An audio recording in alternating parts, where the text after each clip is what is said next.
У документального фильма о великом крымско-татарском и общетюркском просветителе Исмаиле Гаспринском, к съемкам которого приступила студия Karadeniz Production, уже есть название «Переводчик».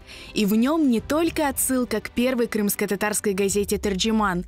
Гаспринский стал посредником, связующим звеном, переводчиком для всего тюркского и мусульманского мира, открывая свету его смыслы, идеи и мировоззрения.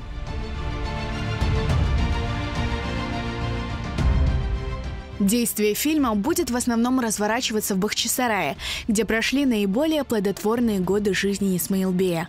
Временные рамки – конец XIX и начало XX веков, когда крымско-татарское общество, пережившее ряд исторических потрясений и, казалось, застывшее в самоизоляции, на самом деле ждало перемен, новых импульсов.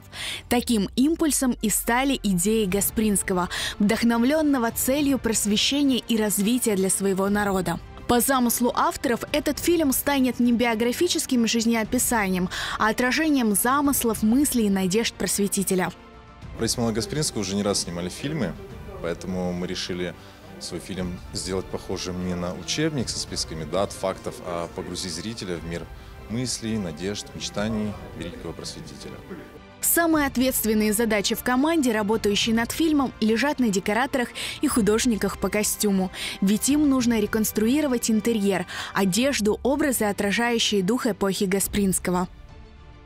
В своей работе мы пытались максимально создать атмосферу конца XIX – начала XX века, ту атмосферу, в которой жил и творил Гаспринский, максимально к ней приблизиться. Мы ориентировались на старинные артефакты, старались максимально приблизиться и в гриме, и в аксессуарах. Вот, кстати, очень много аксессуаров нам предоставил коллекционер Абдуль-Вахаб Сейдхалилов в своей личной коллекции, конечно, которые эти аксессуары очень сильно обогатили образы. На съемках присутствуют оригинальные книги конца 19-го, начала 20 века, оригинальные газеты «Терджиман» под издательством Исмаила Гаспринского, также оригинальные письменные наборы.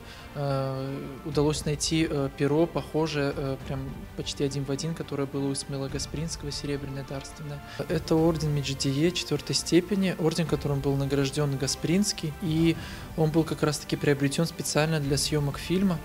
Фильм будет охватывать значительный период времени, поэтому в нем зритель увидит и молодого, и зрелого Гаспринского.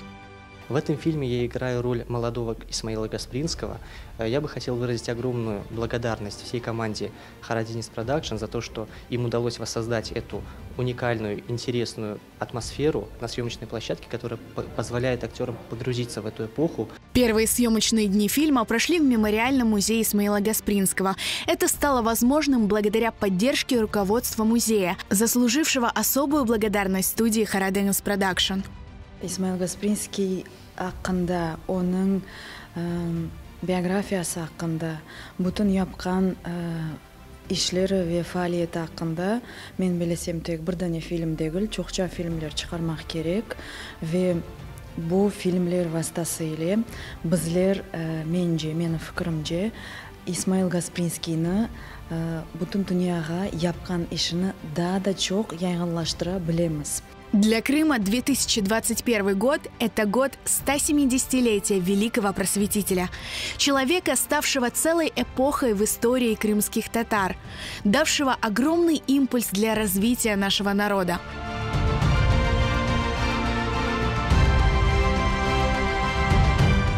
Сейчас у команды, работающей над документальным фильмом, горячие, но очень интересные дни. Karadeniz Production обещает, зритель увидит картину уже в мае.